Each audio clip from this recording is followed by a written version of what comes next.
Hey,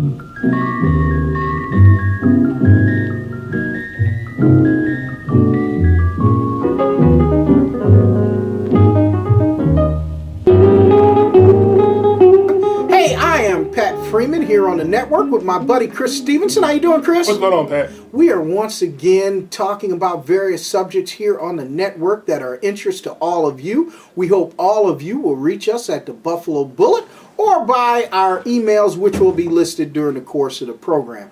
Today we are talking about Dr. Martin Luther King as his holiday approaches on January the 15th. This is a year that has seen a national memorial opened up on the mall of the Washington, D.C. National Mall, rather, in which his national monument was opened up and commemorated, the first African American to have such an honor in the history of this country.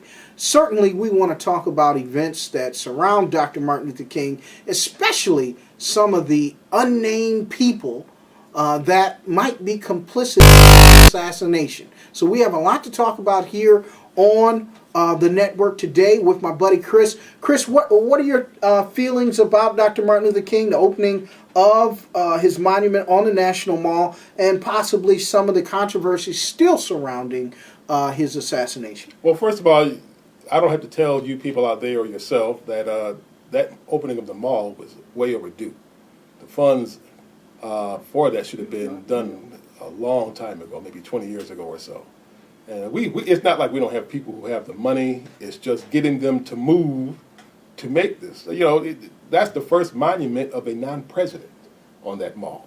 You know, and you know this is a man who gave his life, and eventually he did improve the nation as far as race relations.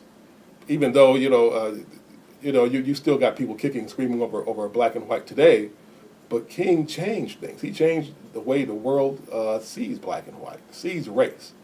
You know, and as far as I saw a moving picture recently where it may have been on that day of the memorial, of the dedication, whatever. And his daughter Bernice, she had got on top of a crane, and it lifted her up to where she could touch the head of that monument. And I thought it was such a moving picture. I thought it was such a, because to us, yeah, he's Martin Luther King, but to her, he is just dad. He's dad. Okay, and you can't. There's no substitute for that. It just isn't. But that it was such a well-deserved tribute to such a great man. Great man. Probably the most influential man of the 20th century. A lot of questions still lie. Who was complicit, knowingly or unknowingly, in his assassination? Obviously, the government was definitely involved. There's enough evidence to say that the government was involved. But to get close to any charismatic leader with that type of following and that type of organization, didn't they have to involve members of his organization and inner circle? Yeah, well, that was modus operandi anyway. COINTELPRO. Yeah, right. COINTELPRO, CIA, whatever you're dealing with. The thing is, there was one faction of the government that did succeed in shooting at him. In the book by William Pepper called Act of State, that was the second of two books that he had written about the King, who he knew personally. The first was Orders to Kill. Right, first Orders to Kill. That's probably the most revealing book. And William Pepper, let's put that out first, was the attorney for Dr. King, hired by him to handle various projects, and then later became the attorney for James Earl Ray and Coretta Scott King. That's right. And also, William Pepper currently is working on information dealing with the RFK assassination. Yes, indeed. Because he has found he has findings which contradict what we all have known to be. We've all believed that Sirhan, whatever, was the assassinate was the killer, right, of Robert F. Kennedy. He's found evidence to the contrary. But back to King, there were several hit squads out on that day. Yes. Perched on rooftops and other distant locations, assigned to get King. All military, all trained, professional killers, assassins, mercenaries, what have you. You know, they were all there, lying in wait. Right. One group actually shot at him and hit the target. We still don't know specifically who it was to this day, but it's narrowed down to people that, you know, we all believe it was James Earl Ray because, you know, that's what the media told us. James Earl Ray was just a patsy. He was just a body, a warm body assigned to be there by his own knowledge or not, you know, and it seems like there's other names that come up. You know, you got a guy named Raul. You have another guy, I forget the name. There's several names that come up at this time, and they all have had their mob ties, mob connections. A lot of the mob out of New Orleans could have been involved. Right. There were infiltrations of the Memphis Police Department, awful infiltrations of many of King's inner circle. Samuel Billy Cowles, a noted King associate in the Memphis area, was a noted documented Memphis police informant who Dr. King, his story has contradicted itself many times over from that evening.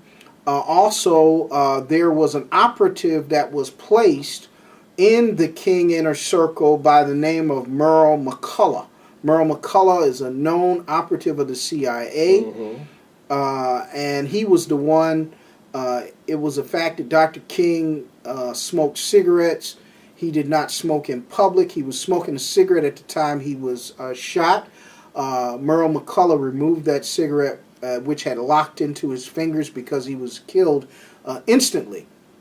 The shot that killed Dr. King was a marksman.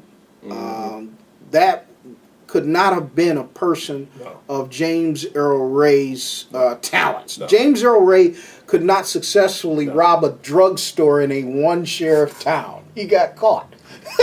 He was a petty crook. That's all he was, you know. And he was, you know, the fact that he had escaped from jail, that was a setup in itself. Right. You know, he did not have the wherewithal to do this on his own. Okay, I think of him and his brother or whatever, some of his buddies, they were just misfits, lifelong misfits. That's it. And so at some point, the government watches these people and say, hey, we can use this person. We can use that person. And the years down the line, you don't know what they're up to until, a certain incident happens, you know. But, you know, there were people who were interviewed extensively by Pepper during this time period. Betty Spates, I guess, who she was in a relationship with a bar owner during this time period. You know, that's when the rifle soon after the shooting took place, the rifle was handed over into that bar. It was hidden in there for a day or two. You know, it passed through several hands.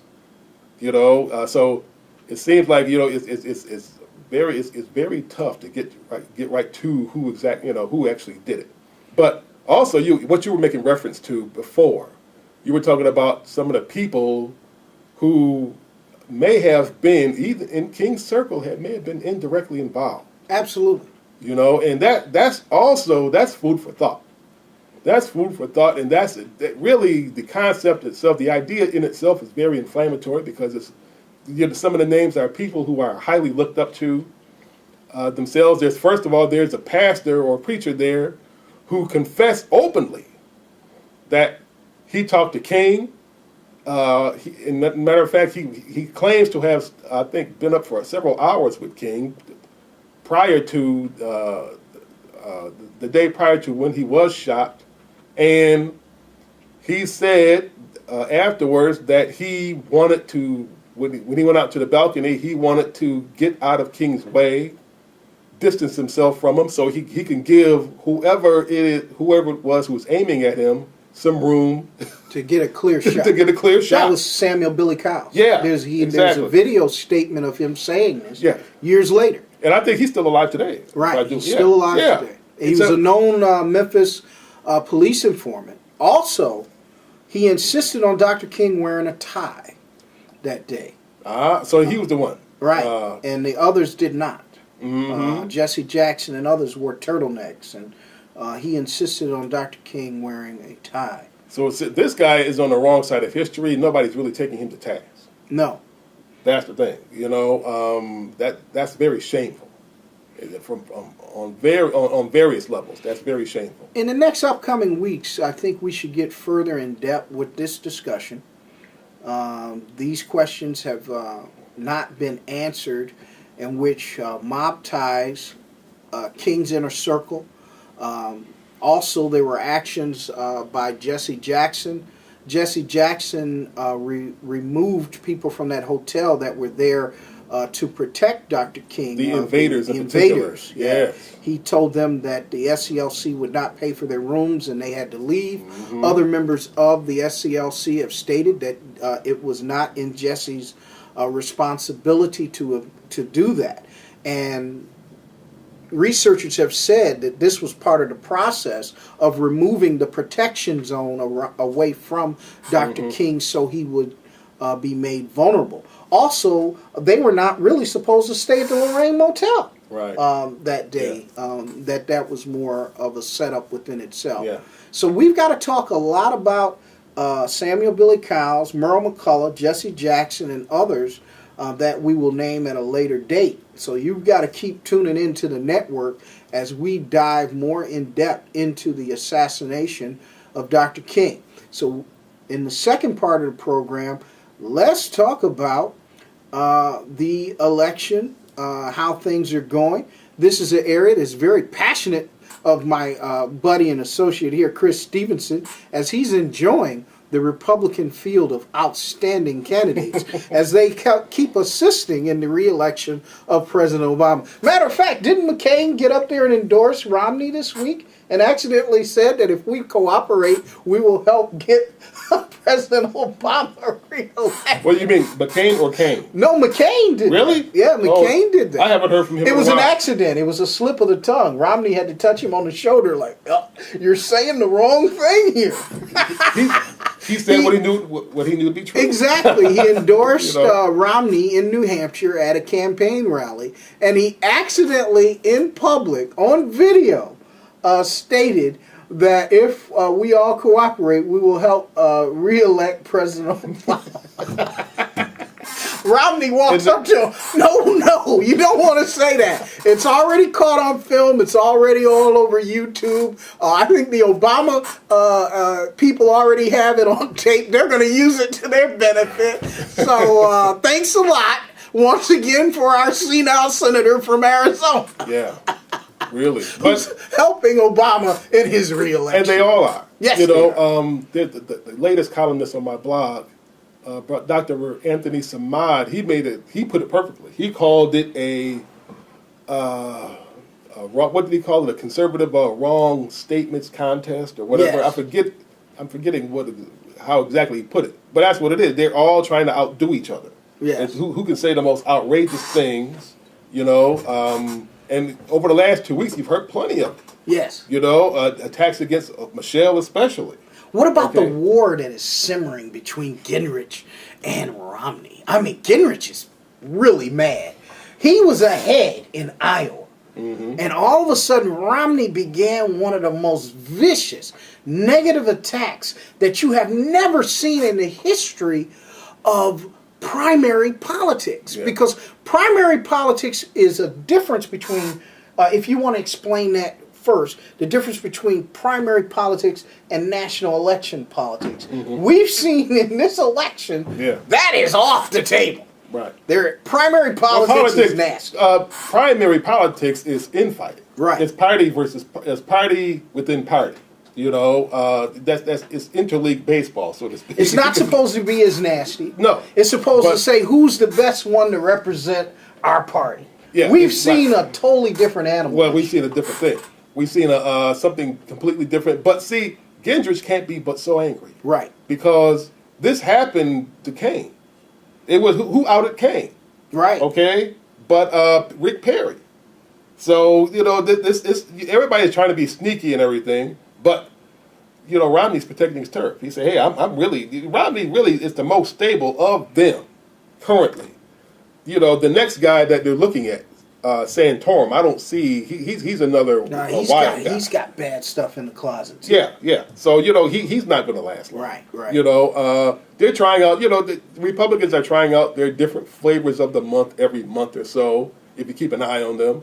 But will there be a third candidate this year? I think there's going to be a viable third candidacy, and I think it's going to be Ron Paul. I think Ron Paul is going to run on a libertarian ticket, and he will be a viable third candidate that might force the debates to have him at all of the presidential debates. The one before, you only saw McCain and Obama. But in this time, similar to Ross Perot, I believe that Ron Paul is going to demand, I don't know whether it'll happen or not, but I think he's going to demand that he be allowed to participate in the national election debates. Well, see, here's the thing.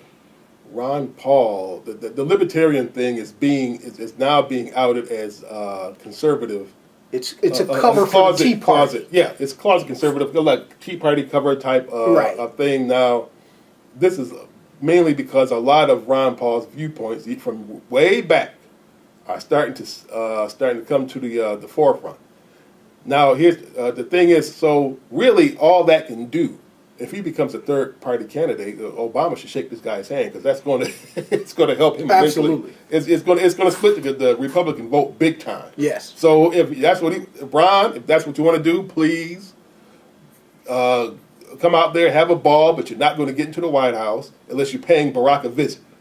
That's the only way.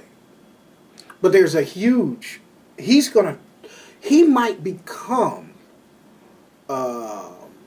one of the larger third-party candidates since Ross Perot that might benefit the candidacy, a re-election of President Obama, and hurt Mitt Romney. And I think this is something that the Obama candidacy and his campaign committee is really enjoying the Ron Paul candidacy. Yeah. And I think Ron Paul has a huge following of angry white Americans. The Tea Partiers are a bunch of angry white Americans with a few other individuals speckled amongst them, but it's really a group of angry people that feel that their country is being taken from them, which I don't see the rational thinking in that process. You know what, though? Here's the thing. Hypothetically speaking, if Herman Cain had won, then their country would have been taken from them. Because that guy, 999, would have took everything from them. Right. Okay? Absolutely crazy. Yeah. Not they're worried about Obama. No, that's not the one you're worried about. Their life has not changed. Nobody's life has radically changed. No. From when Obama was president before. Matter of fact, some people's lives have improved because we had such a bad economy beforehand. There were so many people out of work. Obama has stretched out the unemployment benefits for a lot of people that it kept them off the streets. Yes. You know, so nobody's life has it's not to where you can open up your wallet and say, "Oh man, I'm taking a big loss." No, it's not. It just isn't happening. So these people are running a campaign based on hate and delusion. So let them run. Let them run. You can't win like that. You just, you know, this were the old South. You run for governor of Mississippi. Yeah, great. But across the whole country, no, it's not going to work. One of the sad things, too, Chris, that I think, and this is on both sides of the aisle, there are those that sit on one side and say, Obama's done a terrible job as president of this country. Then there are those that supported Obama before that say he has not kept his promises. But everybody seems to forget that this man inherited one of the worst economies in the history of this nation. He basically had to save the United States of America along with the economies of the world because you've gone to a one world economic system. Yeah. And people don't want to admit that he has truly become a world leader. Has he kept every promise that he wanted to make? Absolutely not. Who does? Who does? But he's kept the majority. He probably asked for a bottle of Jack Daniels after he got his initial security briefing. Like, oh my God, I didn't know all this was going on. Oh, yeah. But you don't know this stuff until you become president. Oh, yeah. Mitt Romney basically put forth one of the first medical agendas which helped people that did not have medical insurance in the state of Massachusetts. He worked along with Edward Kennedy. Now today, he's against Obamacare. Obamacare, right. He's a flip-flopper. This man can't be president. No. He has never done anything outside of not representing the party that he's trying to represent. They're not going to support him. You're not going to see this great Romney support base. He's starting to get loyalist endorsements. McCain, George Bush 1. Those are all loyal, Sununu, right. Loyal Republicans. Sure. But he is not getting the base support that you've seen for a grassroots conservative candidate. It's not happening. It's not happening. No. Well, here's the thing. He's not kooky enough for them. Right. They want somebody who's far out, who knows how to say the N-word, call people monkeys and everything. And right. that's who they want, because they're fueled by this anger and animus that they have for this black president. A lot of people, conservative and liberal, really should. What they haven't done is ask themselves, where would we be if somebody else were president right now?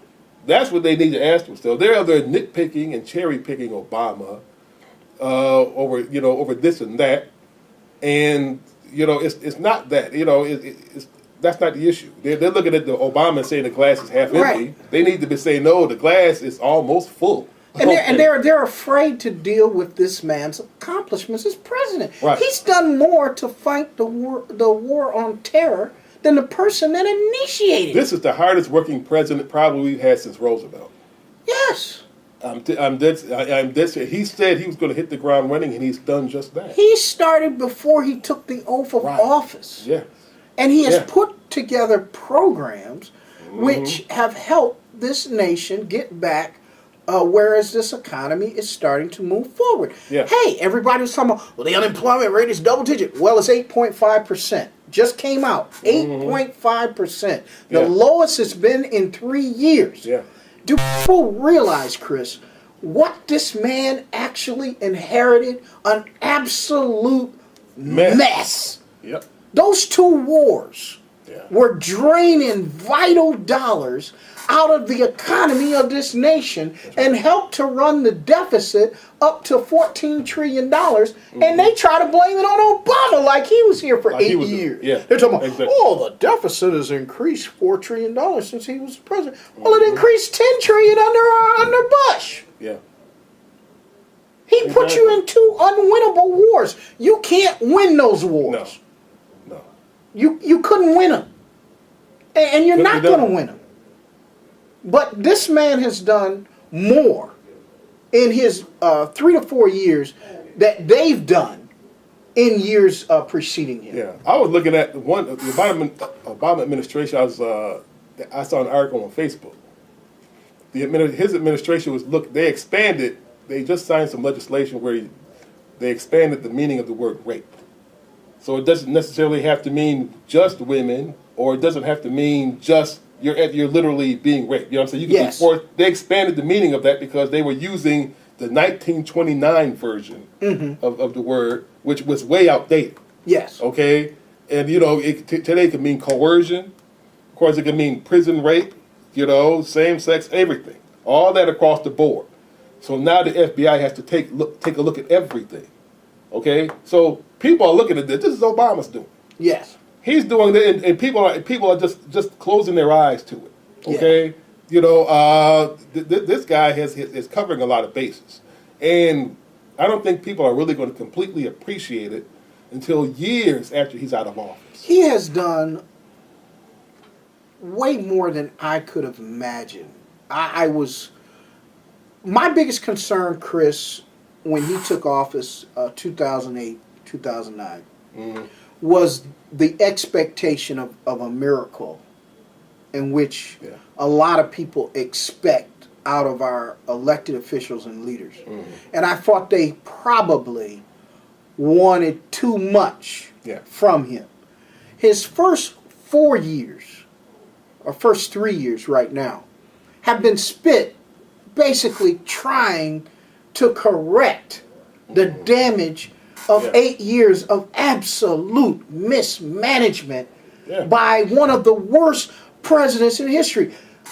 Personally, you can't help but like George Bush's persona. He's a very nice guy you want to sit down, go out with, and hang out with, maybe. Right. But you don't elect him president. You don't elect him president. You know, he was awful. And see, when you do that, when you spend a lot of time trying to correct somebody's mistakes in previous years, the people don't really see the real you. Right. Because they don't see what you would have wanted if it weren't for all these other problems that were left at your table. Okay? So we don't really know Obama. We don't really know what he wants for us. That's why he's got to get another 4 years. We don't really know what he wants for us as president himself.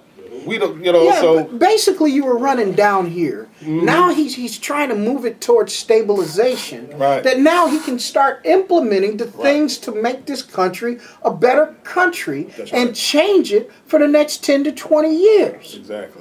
And if you think that the last election was important, this one is even way more important, isn't it, Chris? We have got to get mobilized. We have got to register people that are unregistered. This election is way more important than any one in our recent history. This election is called Stop the Conservative Snowball, because if they win this election, they're going to really win the midterm. They're going to have unsurpassed momentum.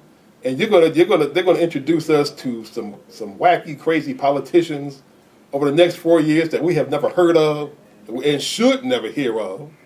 Okay, and that means our guy Palladino and even people like him in Western New York are going to rise back up, and there's no telling where they'll be. Right. So all of this stops. Most of this stops.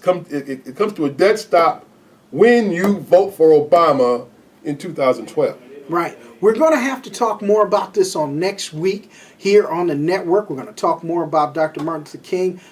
That version will come out on Dr. Martin Luther King Day, which is next week, his birthday on January 15th. But we're going to talk more about this year's election season as we see the presidential election move closer. That's all for me here on the network. I'm Pat Freeman, and this is my buddy Chris Stevenson. How can people see this video and get information off your blog, Chris? Listen, you can check out thebuffalobullet.com, thebuffalobullet.com. You know, that's one avenue. Or you can check my Facebook page, PointBlank009 Chris Stevenson, or Twitter, same thing, or Pat Freeman's page, or Pat Freeman's Twitter account, FreeMaj, or @FreeMaj, I should say. And, you know, a lot of our YouTube stuff will be up there. And look for our writings and the things we say. And we definitely look forward to your comments. All right. That's all for us here on the network. We'll see you next week right here on the network. We're out.